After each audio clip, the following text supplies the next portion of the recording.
Assalamualaikum warahmatullahi wabarakatuh. Selamat berjumpa di YouTube channel Realita TV di acara Sarita Sarinya Berita.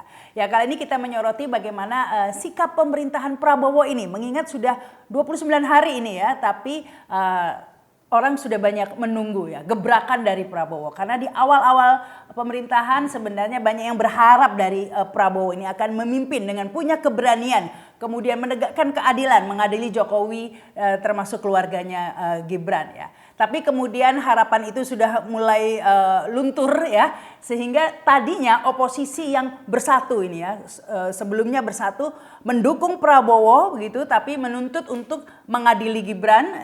Nah, ini kemudian menjadi terpecah-pecah ya, sudah mulai banyak yang bergeser, yang tadinya pertama mendukung Prabowo tapi menyingkirkan Gibran, akhirnya sekarang ada oposisi, kelompok-kelompok oposisi yang kemudian berpikir wait and see begitu ya. Tunggu dulu nih, ada kelompok kedua yang tunggu dulu, kira-kira Prabowo ini sampai di mana gitu. Beranikah ditunggu langkah-langkahnya? Jangan-jangan ini mengangkat menteri-menteri yang sangat akomodatif dengan orang-orangnya Jokowi ini hanya bagian strategis ya. Kita tunggu saja 100 hari. Ada yang mengambil sikap seperti itu. Tapi ada juga nih karena sudah mulai gemes, udah hilang kesabaran dan mulai khawatir ya. Jangan-jangan harapan itu hanya harapan kosong, yang terjadi justru sebaliknya. Bukannya Prabowo menjadi sosok pemberani yang kemudian memimpin ya untuk menegakkan keadilan, tapi justru malah berkolaborasi begitu ya.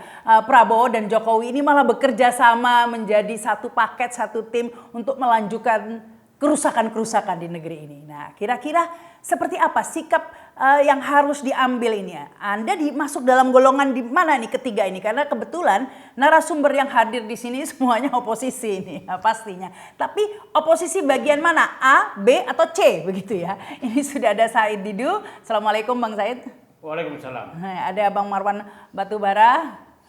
Ya, ada Om Lim dan juga Pak Narko gitu ya. Ya, ini kita oposisi udah mulai gerah ya, banyak ini Bang Said pastinya ya Bang Said, yang tadinya udahlah kita dukung Prabowo gitu, sehingga kalau kita perhatikan banyak yang belum mau head to head menyerang Prabowo, hanya khusus Jokowi saja ya. Tapi ini sekarang sudah mulai banyak yang bergeser karena tidak sabar begitu, atau bagaimana Bang Said?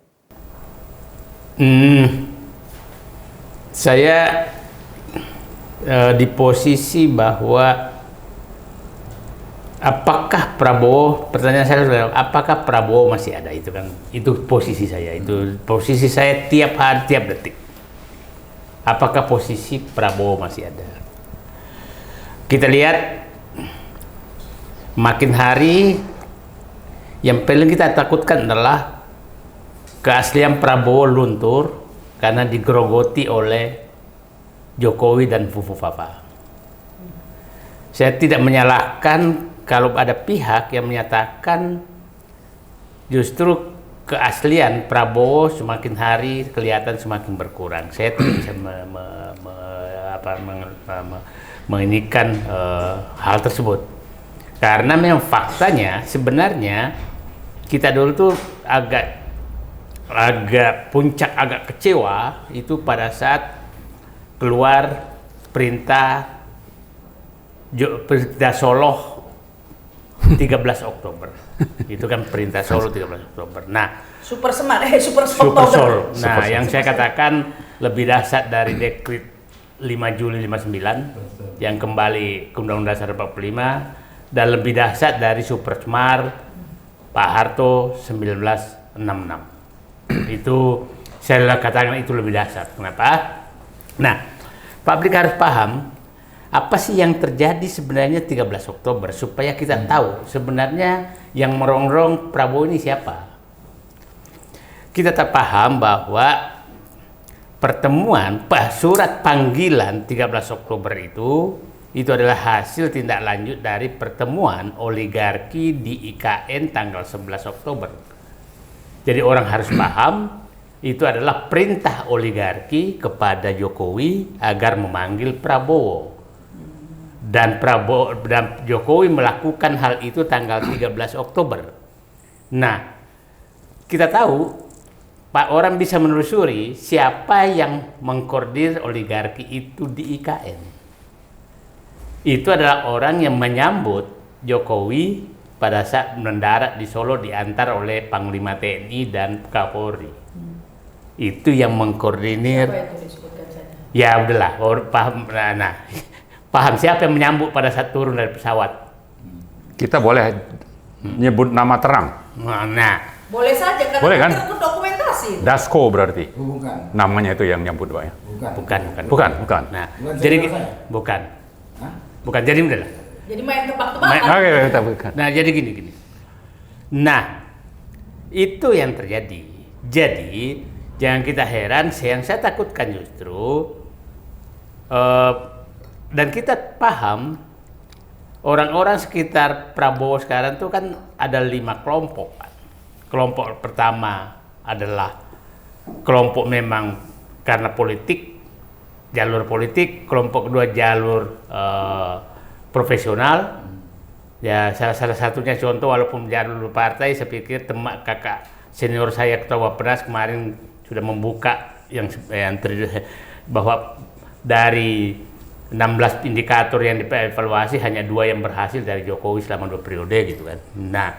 Ada 3 kelompok yang masuk itu jalur dinasti. Ada jalur dinasti Jokowi ini yang ada jalur oligarki, dan ala jalur istilah saya itu juru maki, tukang maki-maki aja. Nah, ini yang mengelilingi Prabowo. Kita lihat ada bekas Mensekap Pratikno, itu hanya tugasnya memuji Gibran dan menjemput Jokowi. Belum pernah saya lihat dia membantu Prabowo. Menko sekarang PMK sekarang. Zulhas kemarin juga. Zulhas langsung ke sana karena Zulhas ini memang Pak Zulhas ini 3 jalur dia tuh. Jalur memaki-maki, siapapun yang kritik Jokowi maka dia maki-maki. Jalur partai politik karena ketua umum partai politik, jalur dinasti, jadi 3 jalur dia. Jadi ini Pak Zulhas ini benar-benar dia lewat 3 jalur tuh. Saya ulangi, Zulkifli Hasan tuh jalur partai, jalur dinasti, dan jalur juru maki. Coba aja kritik ini pas dia keluar. Ya kan, nah ini yang paling kita takutkan. Dan ketiga jalur ini, coba aja Bu Rahmat, coba sekarang pancing. Saya ini kan pusat serangan buzzer. Kalau ada kritik Prabowo, itu buzzer diem.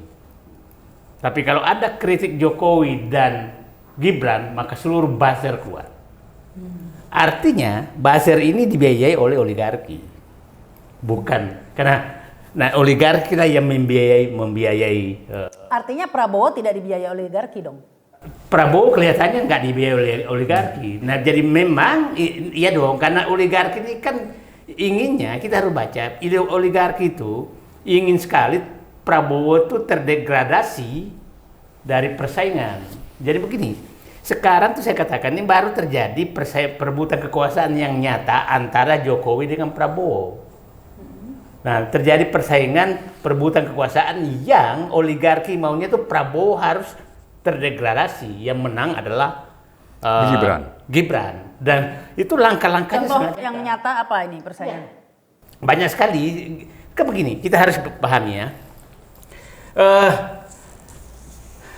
Indonesia ini, kita bayangkan penduduknya tuh sangat parah. IQ-nya 78, itu dibawa di atas simpanse sedikit.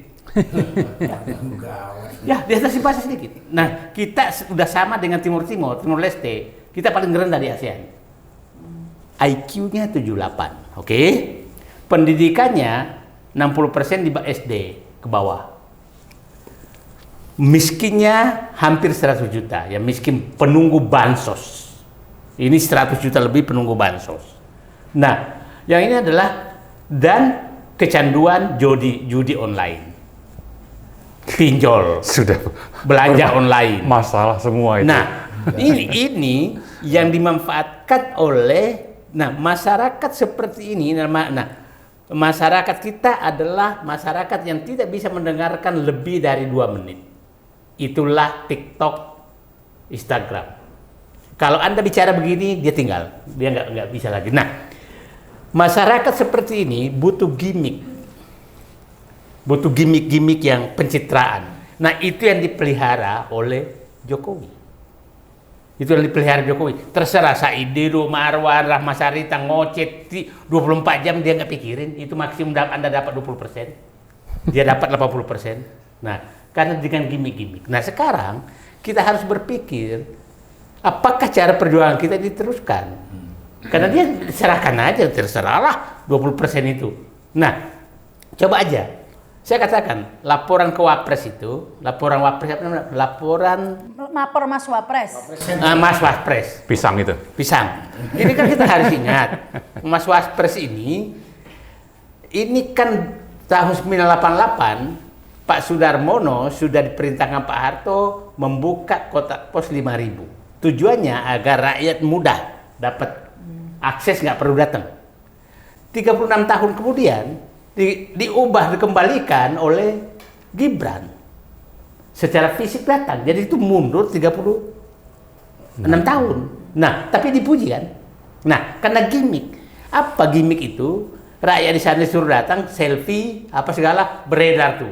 Nah, itu. Nah, jadi menurut saya, ini sekarang yang perlu kita sadarkan. Ini gorong-gorong varian baru itu. Ya, Bu. Nah, kita sekarang bahwa ada sekitar 70-80% rakyat tuh hanya suka gimmick.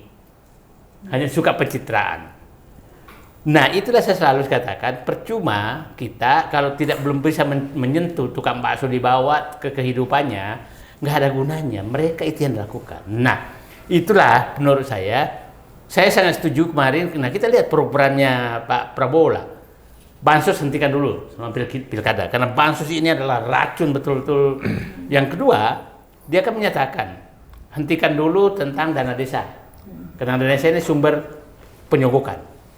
Jadi saya menunggu kira-kira Pak Prabowo ini akan menutup dana-dana pencitraan itu seperti apa, sehingga masyarakat yang butuh gimmick, butuh pencitraan ini menjadi sadar. Nah, tapi sekarang problemnya adalah semakin hari kok semakin Prabowo terdegradasi, itu kan yang problem besar. Tapi kemarin, saya melihat kemarin ada perubahan sedikit. Mungkin ada orang, saya baca di medsos semua, bahwa Prabowo bawa konglomerat keluar, itu seakan-akan masih sama dengan Jokowi. Saya membacanya lain, karena yang dibawa itu industrialis, bukan perampok tanah rakyat. Itu bedanya. Itu bedanya. Masih ada 1-2 orang yang kerjanya itu, tapi yang dibawa kemarin tuh Prayogo Pangestu, oke, kita tahu bahwa dia tuh memang industrialis dari dulu, berdarah-darah. Plastik ya. Plastik, industri plastik. Jadi yang dibawa kemarin itu adalah pengusaha-pengusaha industri, bukan perampok lahan hutan, bukan perampok lahan tambang, bukan perampok mafia tanah. Nah, itu ada perubahan sedikit. Jadi orang yang nggak paham anatominya, ya normal saja. Kalau industrialis dibawa, pasti ketemunya para industrialis luar negeri yang kita butuh. Ya. Gitu. Jadi bukan saya ini kan karena saya baca di medsos tuh kok sama aja, beda. Ini agak beda. Nah, sekarang kita lihat orang di sekitar Prabowo yang dibawa itu anaknya sama adiknya. Bukan orang yang kita curigai bahwa ini orang Jokowi yang dititipkan. Itu nggak ikut. Maksudnya anaknya sama adiknya? Anaknya Prabowo dan adiknya yang dibawa kan. Bukan. Nah, biasanya didampingi ada orang yang kita nggak usah sebutkan namanya, yang saya udah curigai ini adalah titipan. Ini orang Jokowi, orang oligarki yang dititip. Bahlil ikut kemarin. Nah, kita lihat Bahlil. Bahlil ini yang dicabut Prabowo kewenangannya adalah hilirisasi, karena itu tempat permainan. Artinya ada hilirisasi yang menariknya dibawanya ke Rosan, bukan ke perindustrian. Kan logikanya, artinya Pak Prabowo oke, duduk di situ, Pak kewenangannya gua pindahin. Kita lihat Erik kan mau dipindah dibikin Danantara yang mengambil alih pengelolaan BUMN. Jadi saya lihat saya masih menunggu pulang, mudah-mudahan terjadi detoksifikasi di luar negeri dari virus Jokowi, sehingga Prabowo pulang menjadi kembali lagi naik kadar keasliannya karena agak lama nggak ketemu. Oke, kalau disimpulkan berarti Bang Said Didu ini masuk kategori B ya, bahwa wait and see. Saya tidak ada pilihan kecuali mengembalikan Prabowo ke aslinya, tidak ada pilihan. Artinya masih berharap menjadi Prabowo. Saya bukan yang golongan kedua itu ketiga kan? Bukan. Saya golongan keempat yang harus mendorong Prabowo menjadi berani untuk dirinya sendiri. bikin pilihan sendiri Pak Narto. Karena kan ada yang udahlah kayaknya nggak bisa berharap lah dari Prabowo, dua-duanya aja lah dimakzulkan gitu kan. Ada juga oposisi yang seperti itu. Nah, saya terakhir sebenarnya ini kan problemnya kita oposisi ini kan karena yang punya ini formal di dalam politik itu membiarkan kita berjuang tanpa sambutan formal dari mereka. Kemarin kita dengan Pak Marwan datang ke DPD, setelah itu DPD-nya menjadi ketakutan, malah membantah pertemuan kita kan, ini orang apa kayak begini nih, ya kan? Menyatakan kami dipaksa pakai kaos, dipaksa menerima. Nah, jadi maksud saya, coba bayangkan Pak, wakil rakyat kita ketemu baik-baik, habis itu dia konferensi pers, masa wakil rakyat tuh menampung apapun, nggak boleh membantah. Ini ada wakil rakyat kok membantah bahwa kami dipaksa, itu kan mengecewakan sekali gitu. Nah, yang kedua, kita berharap PDIP ini muncullah memimpin oposisi untuk menebus dosa dia terhadap kerusakan dibikin oleh kader dia yang namanya Jokowi. Nah iya, ini PDIP kok akhirnya apa masuk kolaborasi atau gimana? Nah, saya mencoba mendapatkan informasi, menurut saya ada dua kemungkinan. Mungkin juga sandranya terlalu besar, ketersandra juga kemungkinan besar. Nah, kan begini, saya tanya, Anda memecat memecat si bantu ini Bobby yang jelas-jelas pindah ke Gerindra, Anda nggak pernah berani mengeluarkan surat pemecatan, padahal udah pindah, ya kan? Anda memecat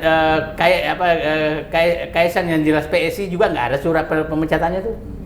Nah, jadi saya mikir siapa tahu kita ini disuruh bertempur tapi dia sendiri kolaborasi di dalam. Nah, itulah saya ketemu pimpinan PDIP, jujur kesampaian ke saya, apakah ini Anda bikin drama Korea, mempermainkan bangsa ini, dan Anda nanti ujungnya ikut siapa yang menang, dan membiarkan Prabowo bersaing dengan Jokowi. Setelah itu kalau Jokowi menang maka Anda sama Jokowi lagi, kalau Prabowo menang maka Anda menjadi Prabowo. Tapi begini, kita harus patut sangat curiga karena baru kali ini namanya ada mantan presiden yang ditakuti oleh presiden. Mantan presiden itu sejarah baru bahwa mantan presiden kalau setiap mau ngambil langkah menghadap ke mantan presiden. Itu sejarah baru. Nah, saya orang Sulawesi, selalu saya tahu, Pak, kalau mematikan orang Jawa itu dipangku. Itu teori apa itu? Itu sih jangan kamu bawa-bawa kami itu dengan teori-teori Jawa itu. Nggak penting-penting amat saya. Itu nggak cocok saya itu. Jangan. Nah, ya karena terus terang itu nggak cocok dalam kehidupan bahwa mana pangku apaan dia menghadap, gitulah. Nah, jadi ini ini sejarah baru yang ini menteri-menteri menghadap ke bekas presiden, melapor gitu. Jadi ya saya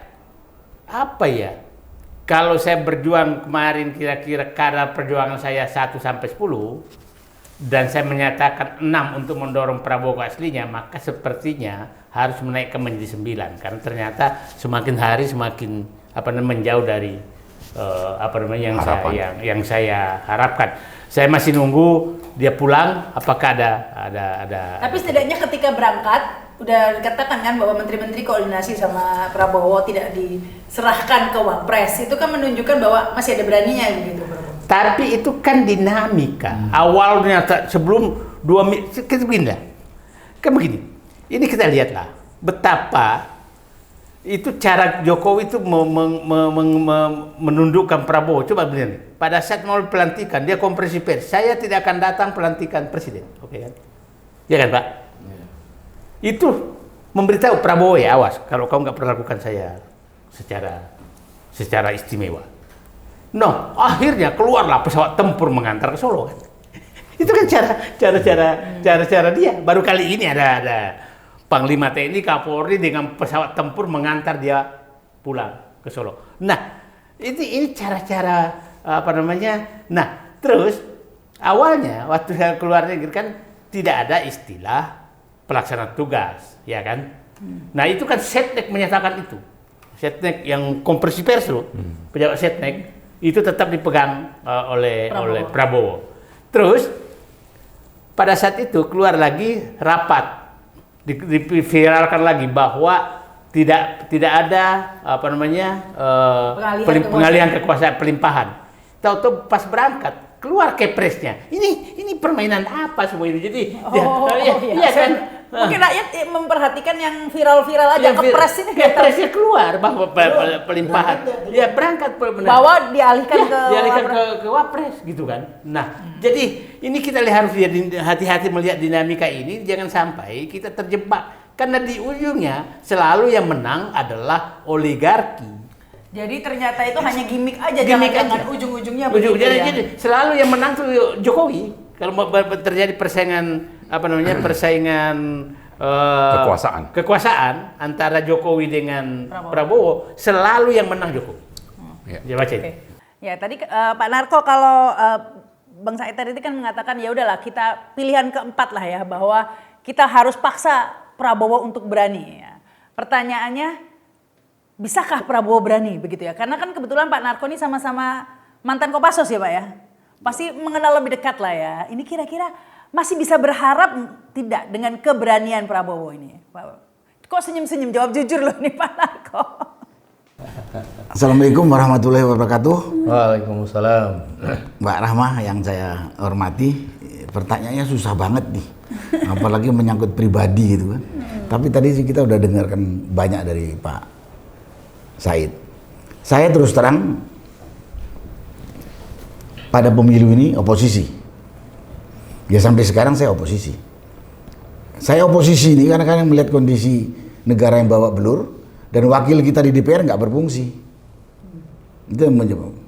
Makanya kita ngomong ini, apa boleh buat, mudah-mudahan didengarkan lah. Nah kemudian kita kembali melihat Prabowo. Saya kenal cukup lama gitu. Saya juga kenal. Saya melihatnya terus terang aja susah ya ngomongnya. Dia senior, dia kolega, dia ini. Tapi yang jelas yang perlu diketahui perlu disadari oleh Pak Prabowo, saat ini dia presiden, the Euro presiden. Ya, dia presiden. Dia punya otoritas cukup kuat. Ya. Jadi dan dia juga harus menyadari dia menggantikan seorang presiden yang berkuasa 2 periode yang membuat negara ini hancur lebur. Dia harus sadarin itu. Kalau dia nggak nyadarin, kemudian masih ngikut-ngikut gaya ini yang digantikan dari Jokowi, kecewa rakyat, kecewa banget. Dan ini saya dengar. Dan silakan Mbak Rahma lihat, sangat banyak podcast narasi, kata-kata ataupun tulisan bahwa Prabowo ini pidatonya keras, pelaksananya melempem. Itu. Tapi kalau gini Pak Narko kan secara mungkin sosok lebih mengenal lebih ini, karena orang kan sebelumnya menyebut Pak Prabowo ini, mengenal Pak Prabowo sebagai orang yang apa ya, tegas gitu, macan Asia begitu ya Pak Narko. Bahkan katanya dulu waktu bertempur gitu itu sampai di Timur sampai ditangkap Fretilin katanya. Fretilin sampai saking garangnya gitu di lapangan gitu. Bener nggak itu Pak Narko? Gini, kalau penilaian saya jujur, orang yang menilai mengatakan bahwa Prabowo ini gitu-gitu, ya karena dengerin pidato itu. Dengerin pidato. Saya bekas orang Gerindra yang keluar. Di Gerindra itu tidak ada komunikasi 2 arah. Kebanyakan satu pembicara, top down. Jadi kelihatan memang Prabowo ini nggak mau dibantah, nggak mau disangka, jadi dia berbicara dengan sangat berapi-api. Ya itulah saya bilang, di medsos itu tulisan sudah banyak, narasi sudah ada. Kalau ngelihat ininya, kalau melihat pidatonya, melihat sambutannya, termasuk dia baru dilantik, itu suaranya macan. Itu yang dengar. Tapi begitu lihat tindakannya, itu suaranya kucing. Kelakuannya kucing. Nah, ini saya juga ngambil dari yang di medsos kan. Kalau kucing garam lumayan juga. Nah, dan itu saya tahu juga selama dinas seperti, ya nggak jauh lah berbeda gitu. Tidak jauh berbeda. Apalagi kalau ditangkap Fretilin, nggak pernah. Oh, jadi nggak bener tuh nggak ada. gosip yang katanya ditangkap Fretilin itu? Nggak ada. Wah, saya percaya itu. Itu kan disebarkan oleh siapa? Saya tidak tahu. Tapi saya tidak tahu. Saya dengar itu katanya sampai ditangkap Fretilin, bahkan diperlakukan yang pokoknya begitu deh Nggak, gitu. Nggak, itu nggak bener. Tidak bener. Oh, Ya. Jadi kalau dikatakan lihat sejarah yang lalu dan lihat sampai kemarin dia dilantik, ya saya memang mau dikatakan kurang gitu yakin, kalau nggak dikatakan kurang gitu optimis kalau Pak Prabowo ini akan bisa jadi macan gitu. Iya. Nah, tapi saat ini Prabowo itu presiden de jure, definitif. Kan nggak mungkin saya terus berharap Pak Marwan yang jadi presiden. Dia presiden, jadi mau nggak mau berharap sama Prabowo gitu. Mau tidak mau kita masih berharap Prabowo itu kembali jadi presiden yang benar. Ayo kalau dibilang tadi kalau Pak Sawit istilahnya apa gitu? Membuat berani gitu. Prabowo kembali ke aslinya. Aslinya, saya nggak tahu aslinya. Saya yang tahu aslinya kan saya. Gitu ya. Kalau itu jangan kembali ke aslinya dulu. Gimana? Kalau saya bilang jadi prajurit kesatria. Ah, itu maksud saya. Nah, gitu. Kembali menjadi tentara yang menghayati Sabta Marga dan jadi prajurit. Kalau saya bilang jadi fighter, saya ini harus jadi fighter. Kalau beda dengan itu berarti ya itu aja. Iya. Jadi Sabta Marga dan jadi prajurit. Tapi begini loh. Tunggu sebentar saya. Sekali lagi, Prabowo itu sekarang the jure presiden, menggantikan presiden Jokowi yang 10 tahun berkuasa mengacak-ngacak negara ini. Nggak usah disebut lah di mana ngacak-ngacak, banyak sekali. Kemarin Ketua Menteri Bappenas katanya program Jokowi tahun ini 16 cuma 2 yang jadi, yang 14 nggak jelas. Itu aja udah menggambarkan yang nggak bisa. Oh, menteri ya ngomong ya. Nah, karena itu sekarang juga Prabowo juga harus segera cepat. Rakyat ini sudah menderita 10 tahun. Tapi kalau dengan gaya yang sekarang ini kan lambat banget. Masih menerima menterinya Prabowo, koruptor di sebelah dia tahu, kita nggak buta nih. Itulah yang membuat rakyat gregetan. Tapi berharap kan nggak ada lain. Tapi kalau nanti ada bilang harus diganti, saya setuju diganti, cari orang yang lebih gagah. Contohnya Pak Said Didu gitu. Iya, Ada presiden perjuangan. Iya. Tapi karena sekarang dia masih berkuasa, kan nggak bisa bilang apa-apa kita. Iya. Nah, kita berharap dia jadi fighter. Ini ngadepin musuh banyak banget. Masih banyak sekali musuh sekarang ini. Saya katakan langsung aja musuh. Itu orang-orang di sekitar dia itu mencurigakan semua itu. Bekas Menteri Jokowi yang tercatat punya masalah hukum, itu kalau saya bilang itu masih musuh itu. Dan dipakai itu. Dia kalau fighter nih digeser. Itu saya katakan. Jadi nah, itu saya yakin rakyat termasuk saya dukung dia. Walaupun saya nggak terima dia caranya jadi presiden. Tapi karena dia sudah jadi presiden, apa boleh buat? Sekali saya nggak dukung caranya dia jadi presiden. Tapi kalau dia kemari sekarang jadi fighter, membabat semua bajingan tinggalan rejim lama, saya siap dukung. Karena nggak ada lain. Tadi saya bilang kalau dia mau mundur gini, saya ngangkat Pak Said Didu. Tapi gini Pak Darko, mungkin harus meskipun ya nada-nadanya agak pesimis ya, agak sulit menaruh harapan kalau melihat gelagat sampai saat ini, mulai dari track record yang lama zaman sebelum pemilu sebelumnya yang Bawaslu dan lain sebagainya. Tapi bagaimanapun juga kalau kita lihat manuver Prabowo ini masih ada loh manuvernya, istilahnya masih karambolan gitu ya. Misalnya meskipun menerima menteri-menterinya Jokowi, tapi seperti kata Pak Said Didu, kekuasaannya dipreteli. Bahlil hilirisasi dikurangi, begitu kan ya. Terus kayak judi online ini kan, itu kan sebenarnya main karambol untuk kemudian menggasak Budi Ari, gitu. Bener kayak gitu. Jadi belum, Budi Ari masih bebas tuh. Iya, masih percaya diri ya. Masih percaya diri dia. Gitu. Ya. Bahlil masih percaya diri tuh. Nah, Bahlil saat ini doktornya aja udah dibatalkan. Artinya apa? Backingnya udah nggak ada. Ketua anunya pun Golkar. Ketua Golkarnya kan PT UN udah membatalkan katanya. Nah, itu artinya apa? Istilahnya alon-alon asal kelakon gitu. Mungkin sabar dikit Pak Narko ya. Ini masih main karambol Pak Prabowo-nya ya. Mengerti saya Mbak Rahma. Tadi saya katakan pribadi Prabowo ini baik. Pribadi baik. Tapi sebagai fighter menurut saya dia kurang cepat. Karena kita udah 10 tahun dia acak-acak. Dan yang mengacak-ngacak itu seperti tadi cerita Pak Said tadi, masih berharap bisa jungkirkan Prabowo loh. Kalau lambat-lambat Prabowo, kalah cepat bisa. kalah cepat dia. Ini duet maut ini. Nah, duet maut. Jadi gimana coba? Pribadi Prabowo itu saya akui baik. Tapi sebagai fighter, menurut saya bekas tentara jadi agak lambat. Main karambol itu boleh, tapi jangan terlalu lambat.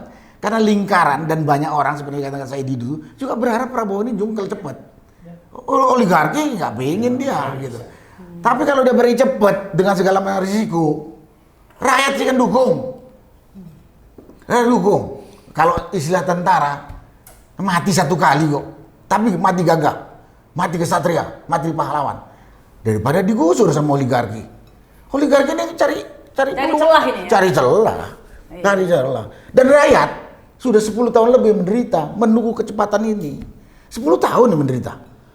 Kalau saya ceritakan penderitaan dari mulai Rampang, dulu Komodo, Rempang, sekarang PSN lagi rame. Ini tinggal yang lama. Belum lagi di Kalimantan Timur itu ada yang namanya Tenggarong, tanah rakyat dirampok, di tempat-tempat lain di mana juga dirampok. Rakyat itu menderita. Atau sengaja dibikin menderita supaya gampang dikasih bansos. Kita kan nggak mau. Iya. Nah, itu yang bisa saya sampaikan. Ya, masih berharap. Karena kan kita nggak bisa menampik itu ada itu dari presiden kok. Kita mau cepat. Karena udah lama sekali menderita. Iya, ini kalau istilah Pak Narkot ini Bang Marwan bahwa Prabowo ini secara pribadi baik sebenarnya, begitu katanya karena mengenalnya.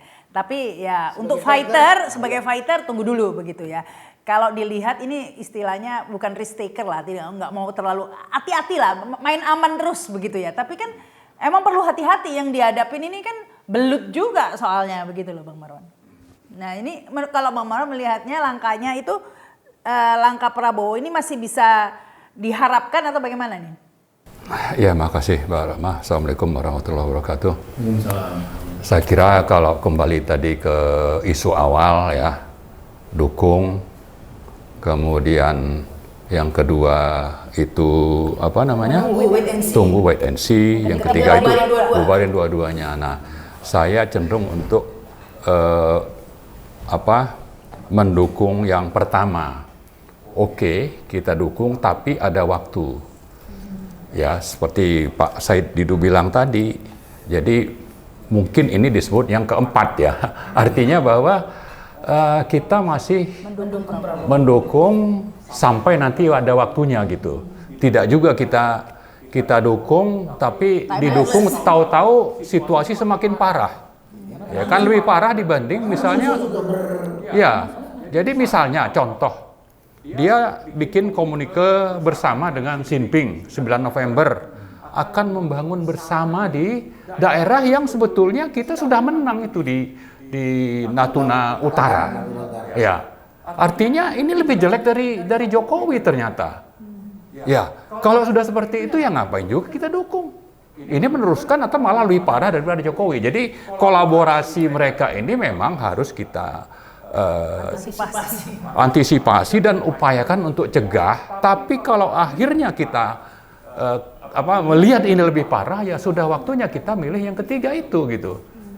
Kenapa? Karena memang faktanya yang berkuasa itu oligarki yang sangat dominan mengendalikan Jokowi dan coba untuk juga dominan mengendalikan Prabowo.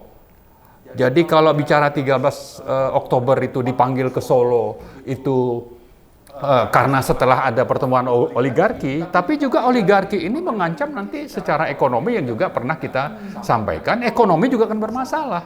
Nah, tapi biar begitu pun tadi tetap saja kita kasih waktulah, ya, kasih waktu mungkin sampai akhir tahun. Ya. Ya bentar lagi dong. Iya, makanya. Jadi karena semakin parah ini, semakin rusak. Jadi setelah pulang dari luar negeri, jadi nanti dari Peru, habis Peru ke Brazil, ya itu kan mungkin ada sesuatu. Sambil mungkin dia menyusun strategi untuk bagaimana menghadapi Jokowi yang Pak Said bilang tadi. Sebetulnya ini kan terjadi pertarungan yang terus berlangsung ya antara Jokowi dengan Prabowo yang ya artinya bahwa tetap saja oligarki lebih memilih Gibran misalnya. Lalu menteri-menteri sekarang ada lebih dominan itu di bawah kendali Jokowi.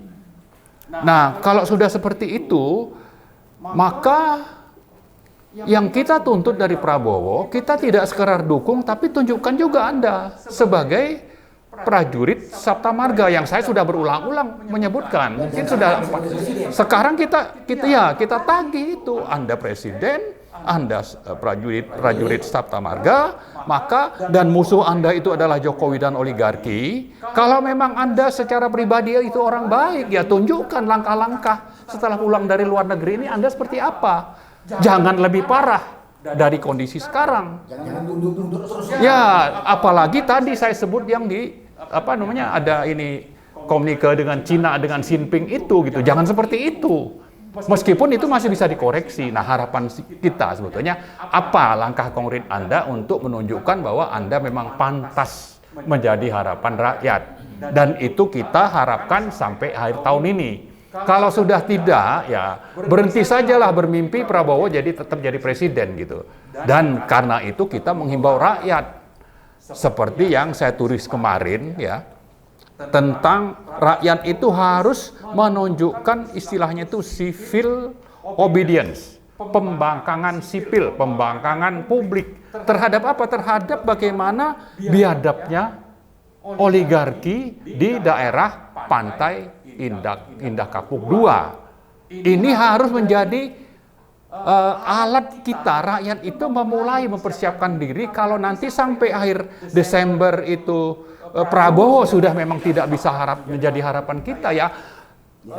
Banten PIK 2 itu menjadi titik awal perlawanan rakyat di seluruh Indonesia. Nah itu PIK Ya. 2 itu juga sebagai tolak ukur sebenarnya. Ya. Karena Prabowo belum komentar sama sekali ya kalau. Betul, malah yang kita lihat kan dia menerima begitu saja apa yang diusulkan oleh ARA. Marwarar Sirait. Saya khawatir Marwarar ini justru orangnya aguan, orangnya konglomerat. Untuk apa? Untuk karena citranya sudah mungkin rusak, kita gugat tiap hari, terutama Pak Said ya. Dia ingin supaya ini dipulihkan dengan menunjukkan bahwa dia dukung nih proyek Prabowo sehingga nanti dapat simpati dari Prabowo, dapat simpati dari rakyat. Padahal ini penjahat besar ini gitu. Apalagi di PIK 2 katanya mau bangun masjid. Masjid katanya mau bangun yang besar ya dan megah, tapi di sisi lain dia sudah menghancurkan puluhan musola masjid. Jadi tidak ada artinya ini. Tapi yang lebih parah adalah kejahatannya itu sudah sampai kepada tingkat puncak gitu. Ultimate crime against the nation, against the public. Sehingga dengan begitu tidak ada maaf sebetulnya. Makanya kita perlu menggugat PIK ini dan menuntut ada 6 atau 7. Tapi belum ada, terus terang ya kalau saya ikuti berita ini kayaknya yang paling teriak-teriak terus Bang Said Didu semua ini Pak Narko dan lain-lain. Tapi dari misalnya DPR, dari Presiden, dari Menteri, ada respon nggak sih? Memang kalau bicara semua itu sudah dikuasai ya. Dikuasai apakah itu dengan uang atau dengan penyanderaan kasus. Sehingga sudah tidak berdaya. Kita berharap partai misalnya. Bahkan yang namanya partai oposisi sekalipun tidak bersuara. Kenapa? Karena tersandra. Belum lagi yang memang tergabung di dalam Kim. Ya. Yang sekarang berubah menjadi Kim Plus. Ya.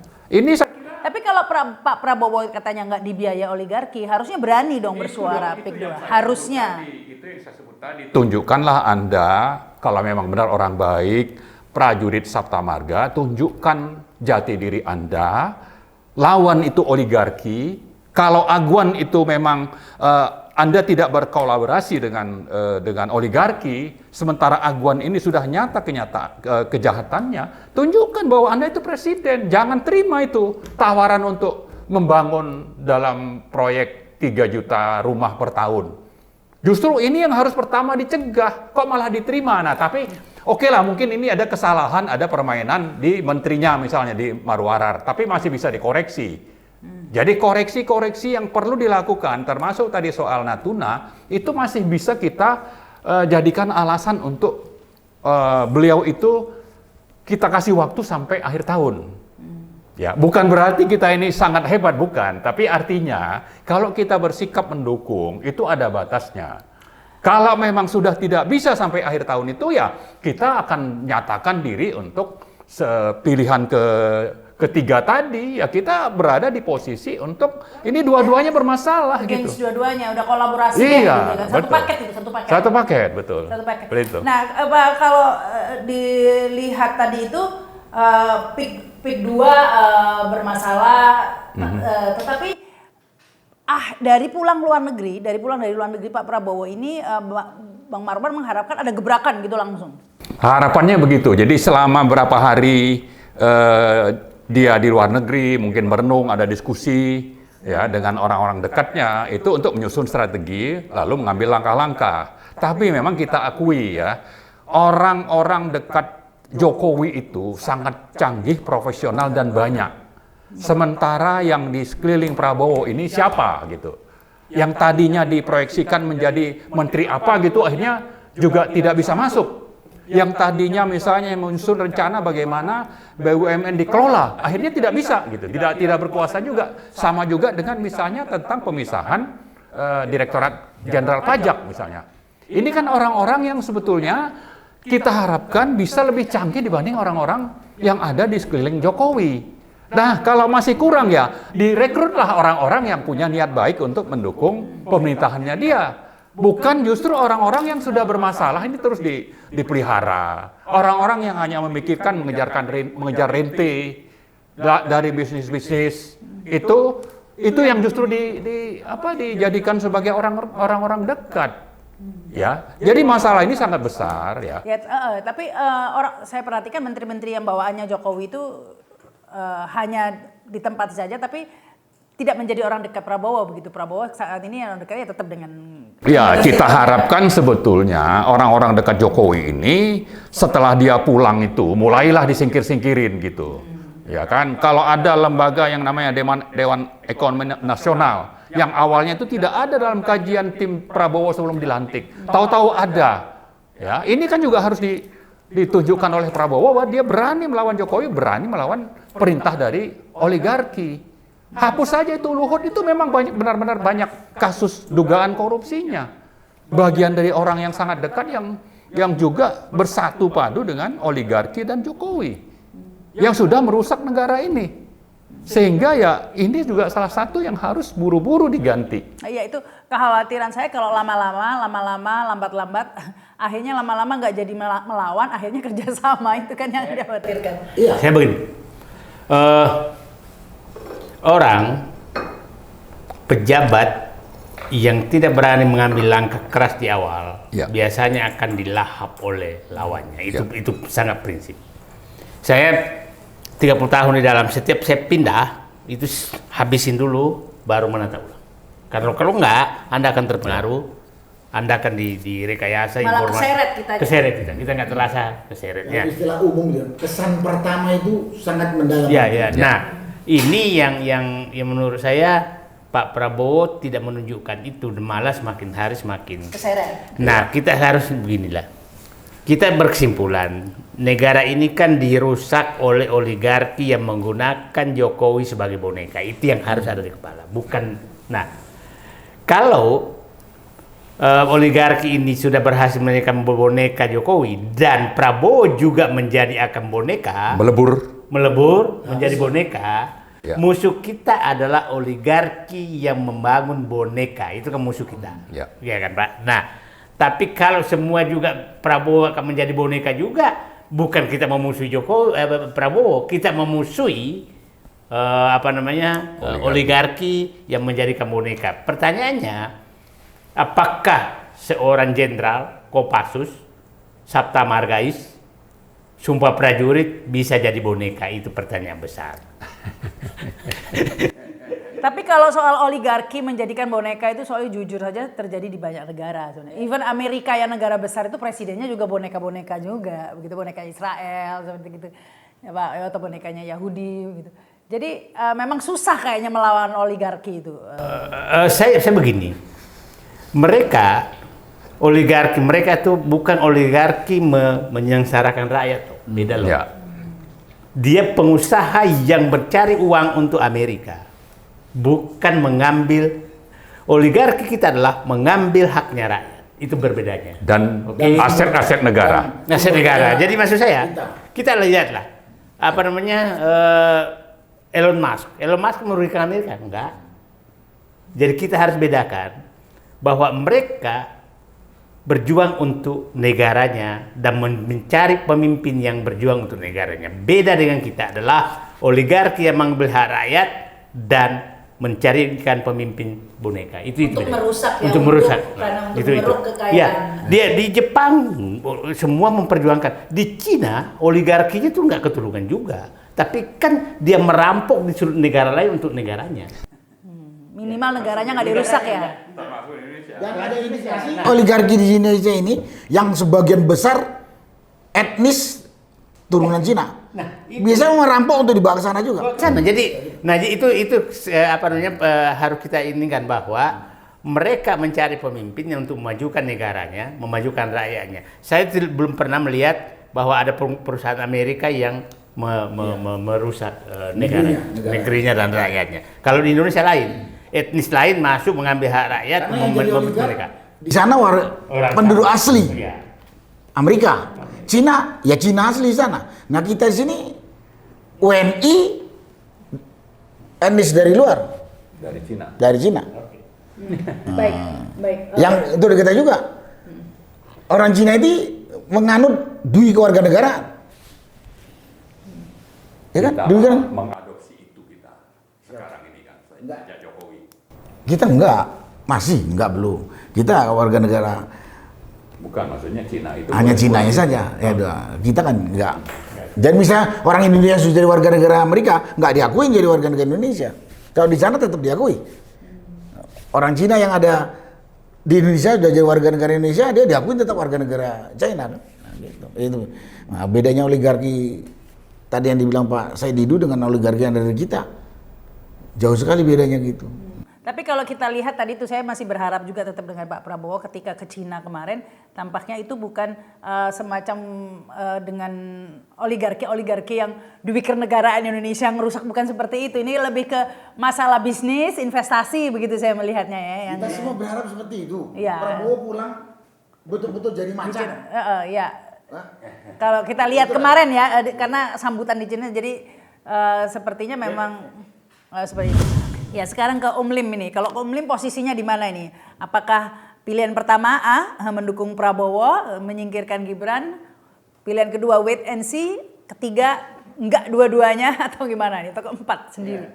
Iya, bismillahirrahmanirrahim. Saya menikmati ya apa paparan-paparan dari teman-teman tadi yang menurut saya cukup bijak ya. Dari Pak Said Didu sama ini kan dituduhkan seolah-olah barisan sakit hati gitu ya. Tadi paparan-paparannya sangat proporsional sekali gitu. Apalagi Pak Narko tadi mengatakan bahwa saya dukung, tapi tidak mendukung caranya dia dari presiden ya. Nah, ini banyak orang-orang yang asal ngomong yang memojokkan orang-orang yang berjuang ini sebagai barisan sakit hati. Ini yang sebenarnya tidak boleh. Walaupun Pak Prabowo berhasil dia menyatukan semua partai untuk bersatu, katakanlah tujuan kebaikan, tapi bukan berarti kalau ada orang-orang yang masih kemudian di luar, yang Mbak Rahmat tadi mengatakan sudah A, B, C, D tadi, ini kan justru menjadi kokoh kedudukan dia dari kontrol-kontrol orang yang tidak berani ngomong. Maksudnya partai-partai itu kan sudah tidak berani ngomong, sudah jadi bebek semua gitu loh. Nah, tapi kan banyak kelompok-kelompok masyarakat, guru besar dan lain sebagainya yang ingin menyampaikan sesuatu, mestinya itu didengarkan, dirangkul, itu akan menjadi kuat. Sekarang yang orang menjadi sakit hati itu, orang berharapan pada Pak Prabowo. Kemuliaan ada di tangan dia. Dia masih seolah-olah mencari dukungan akan kuat kalau dia bersama dengan Jokowi. Tadi disampaikan tentang perintah 13 Oktober kan semua udah jadi nyata semua. Bagaimana menteri-menteri yang menjadi masalah bagi rakyat di bawah Jokowi, hampir 17 itu ditampung semua. Apa tidak berbahaya itu? Nah, ini yang mestinya... Bukan itu Om Lim bahayanya, karena begini, orang melihat kekuatan Jokowi ini meskipun mantan tapi nggak pernah jadi mantan begitu ya. Karena apa? Bayangkan Jokowi mantan presiden masih bisa bukan hanya menjadikan menteri orang yang bermasalah, tapi bisa memenjarakan lawan politiknya, Tom Lembong itu meskipun udah nggak jadi presiden masih jadi orang takut dijeblosin penjara. Terpenting ya, artinya dia ini tidak berkuasa tapi menguasanya masih sangat sempurna gitu ya. Bahkan presiden yang dimanjat usung oleh rakyat seolah-olah berharapan pada Prabowo menunjukkan bagaimana kelemahannya menampung tadi para menteri itu tadi. Bagaimana menteri itu masih melakukan atraksi lebih menghormat kepada Pak Jokowi daripada Pak Prabowo. Maka satu-satunya Prabowo harus membuat satu langkah-langkah konkret. Misalnya mengultimatum 17 menteri itu, kamu mau taat Jokowi atau kepada kita? Yang kedua, dia juga harus mengkoreksi orang-orang yang dikendalikan Jokowi, misalnya Kejaksaan Agung, nanti KPK dan sebagainya. Ini kan alat sebagai kekuasaan dia. Dia masih bisa menuntut lawan-lawan politiknya, seperti Mbak Rahmat tadi katakan, dia bisa memenjarakan Lembong, yang orang semua tahu apa kejahatan Lembong dibanding kalau apple to apple misalnya kejahatan itu. Kasusnya sumir juga, buktinya nggak ada. Kemudian KPK ini harus orang yang pilihan Prabowo. Artinya jangan sampai KPK tidak mau melanjutkan tuntutan rakyat kepada anaknya, kepada grupnya. Ini kekuasaan KPK ke depan ini, walaupun hampir penggantian ini, saya yakin kelihatannya masih dikuasai dia. Jadi harus dirombak total atau bahkan ditolak pansel itu ya. Kemudian dibikin baru oleh Prabowo yang sangat berwibawa. Kira itu udah terlambat, Prabowo udah tangani kok. Iya. Jadi nggak usah bicarakan lagi. Masalah. Nah, Pak Prabowo ini mau nggak sih dimuliakan? Ya. Jadi gini kebayang. Sesuatu yang sudah itu nggak bisa dibahas. Kebayang kayak gini ya, kita mimpin jadi bos di kantor, tapi anak buah kita ini orangnya lawan semua begitu ya. Jadi bos apa kita nih, mau nyuruh takut, mau apa? Jadi ya satu-satunya jalan kita harus meyakinkan anak buah kita yang di bawah kita adalah orang kita, kan begitu ya. Menurut saya gini, kan kelihatan sekali bahwa Jokowi ini dia masih akan melanjutkan ya, yaitu dengan merasa sudah sempurna bisa menjadikan Gibran anaknya. Itu kan sebagai sebenarnya kelanjutan untuk melanjutkan apa yang tentu mungkin didorong oleh negara Cina. Kita nggak tahu apakah Prabowo masih bisa bertahan 2-3 tahun kemudian dilanjutkan ini yang jadi masalah. Artinya Gibran ini sekarang kan sudah seolah diperkuat oleh para pembimbing-pembimbingnya bahwa dia sebenarnya orang baik, orang mampu, anak muda seperti itu. Apa kita terima bahwa dia itu dinaikkan menjadi wakil presiden masih dalam tanda cacat ya, masih belum sempurna. Cacat sempurna. Cacat sempurna. Nah, kemudian Cacatnya sempurna. Akan disempurnakan dengan banyak pembimbing-pembimbingnya. Oh, dia bisa memajukan waktu di Solo sebagai gubernur, sebagai wali kota dan sebagainya. Apa cukup dengan seperti itu? Dengan latihan-latihan pidato yang seolah dia mampu? Kan orang membuat kebijakan itu kan berdasarkan kemampuan. Kemampuan apa? Gibran itu ijazah SMA saja menjadi masalah. Tidak punya ijazah SMA. Nah iya. Kemudian sekarang seolah bisa mengunjungi sekolahan, pondok pesantren. Apa cukup dengan seperti itu? Di mana? Kan orang membuat kebijakan itu kan dia atas dasar dia punya jiwa Pancasila katanya ya. Ketuhanan yang Maha Esa, kemanusiaan yang adil beradab, persatuan Indonesia. Itu di mana pemahaman tentang itu? Maka satu-satunya ya, Prabowo juga harus menghitung desakan rakyat tentang Gibran ini, apakah tetap akan dilanjutkan seperti itu, apa tetap dikoreksi, atau rakyat sampai nanti meringsak tetap akan menuntut seperti itu.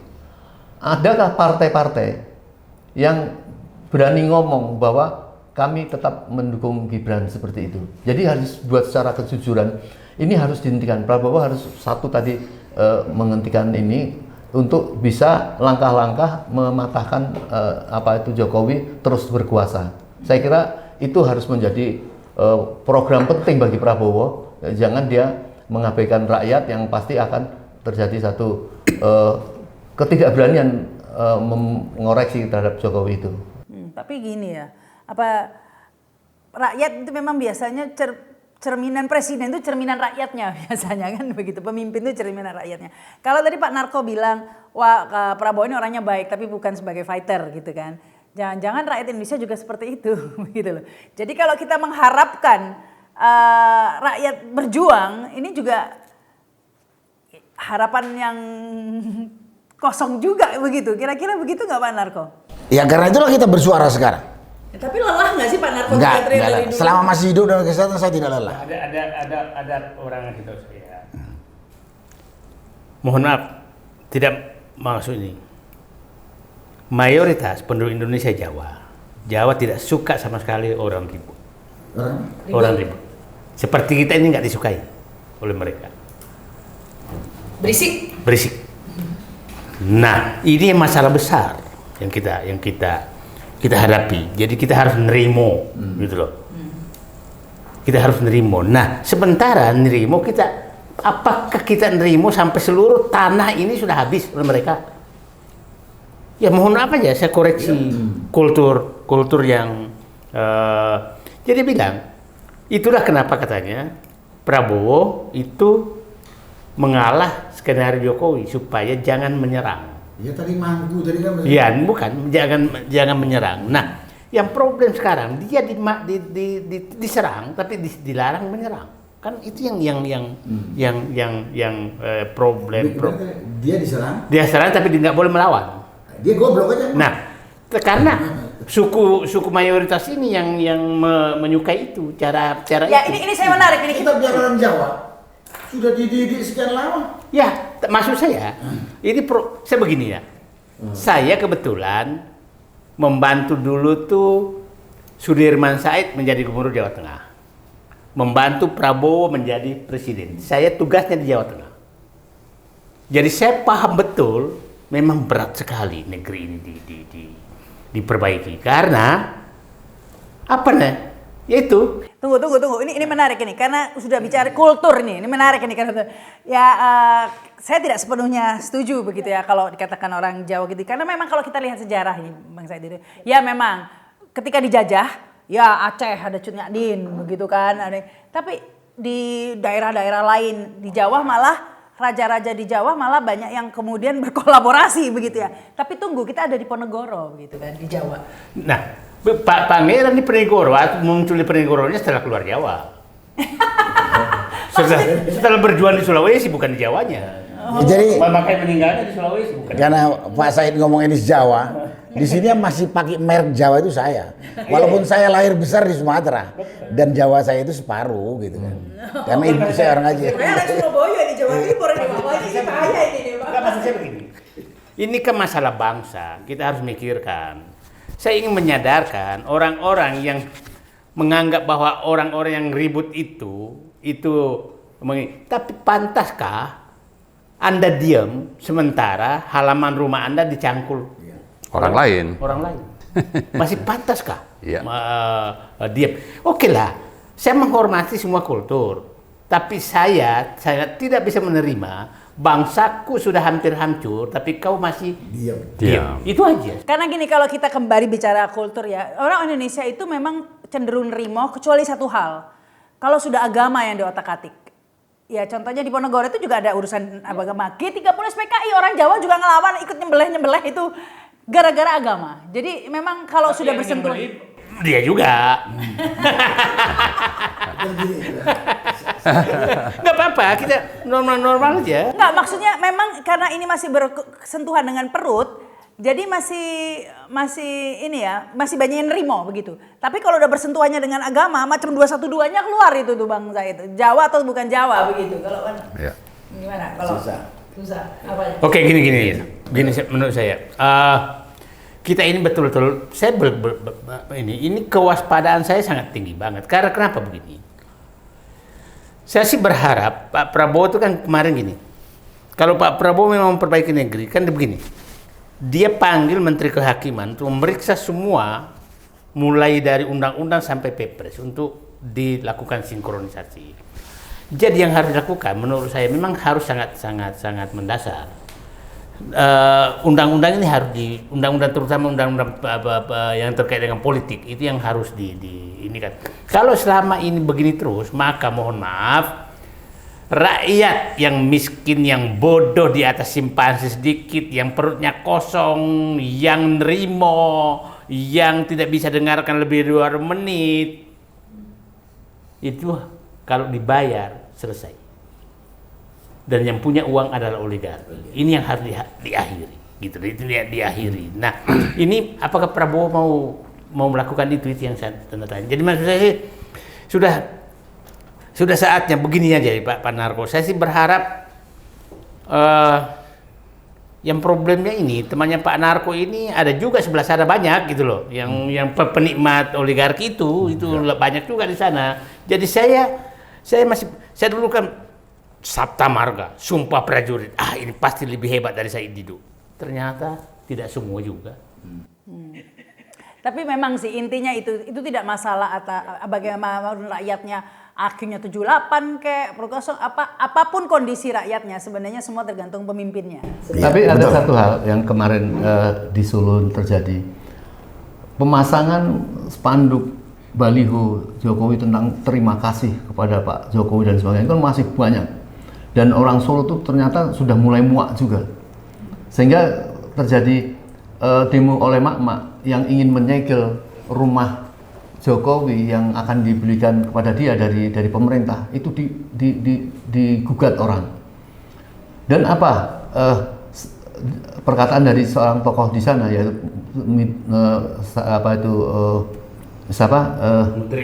Mudrik Sangidu ya mengatakan aku tidak sudi ya tidak diberikan tanah pada orang yang bermasalah, sehingga banyak orang-orang kemudian mengusulkan bahwa ke depan itu rumahnya itu akan dibuat istana Londo Ireng. Londo Ireng itu maksudnya pengkhianat pada zaman Belanda itu yang menyebabkan kita lama bisa dijajah itu karena ada pengkhianat itu dan disebut sebagai Londo Ireng.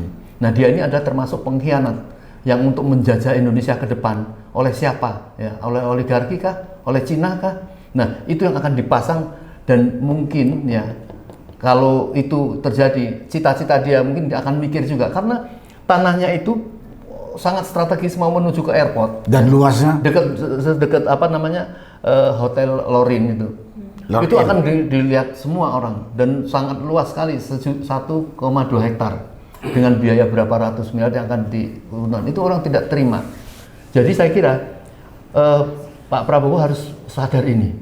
Kalau rakyat nanti sudah menunjukkan data yang sebenarnya siapa dia dan apa yang dilakukan ini, pasti akan tidak mampu orang seperti Pak Narko dan sebagainya tadinya mau dorong-dorong kayak Pak Said itu membela dia, tapi dia tidak menjaga kewibawaan dan tidak menjaga kehormatannya, ya terpaksa dia bisa berhadapan dengan rakyat secara menyeluruh, saya kira gitu. Gini, saya nyampaikan apa yang disampaikan Pak Said Didu, saya setuju banget. Peraturan-peraturan, undang-undang, konstitusi yang sudah diacak-acak ini harus kembali ditinjau. Tapi itu hanya bisa dilakukan kalau orang-orang Jokowi tidak ada lagi sebagai pembantunya Prabowo. Karena undang-undang itu banyak dirubah kan pada era Jokowi dengan pembantu-pembantunya sekarang nempel ke Prabowo. Itu dan ya kalau ingat omongannya mantan pengawas KPK Pak Abdullah Yahya, 90% orang-orang yang diperbantukan ke Prabowo itu adalah koruptor. Ya itulah berkaitan dengan undang-undang tadi. Jadi kalau itu dibersihkan, ganti orang yang dulu disusun sebelum tanggal 13 ada kemungkinan. Ya, ada kemungkinan. Nah, terus kemudian nyambung apa yang dibilang tadi misalnya Pupu Papa. Saya tidak respect sama Prabowo kalau si Pupu Papa ini belum digusur. Karena dari sisi apapun dia sudah gak mau dipersyaratkan. Jadi Prabowo ikut bertanggung jawab, ikut berdosa ngangkat dia. Ya. Ya, dia dari administrasi ijazah nggak mau dipersyaratkan. Umur diubah-ubah. Catatan psikologi udah jelas. Habis itu penipuan yang di link Pupu Papa yang sampai sekarang pun masih dia belum akui. Jadi nggak punya inilah, nggak punya legitimasi, nggak punya bahan untuk jadi pemimpin, jadi pengacau ya. Nah, jadi pengacau ya. Jadi dia harus copot itu. Ya. Ya, saya kira itu bagian dari langkah-langkah yang dia harus ambil. Kalau dia memang benar-benar orang baik dan ingin konsisten dengan janji-janji bahwa dia ingin memajukan Indonesia dan dia akan menjadi presiden yang diterima oleh seluruh rakyat. Nah, tapi semua langkah-langkah itu juga harus berangkat dari kesadaran bahwa musuh dia itu adalah oligarki. Yang kedua, Jokowi.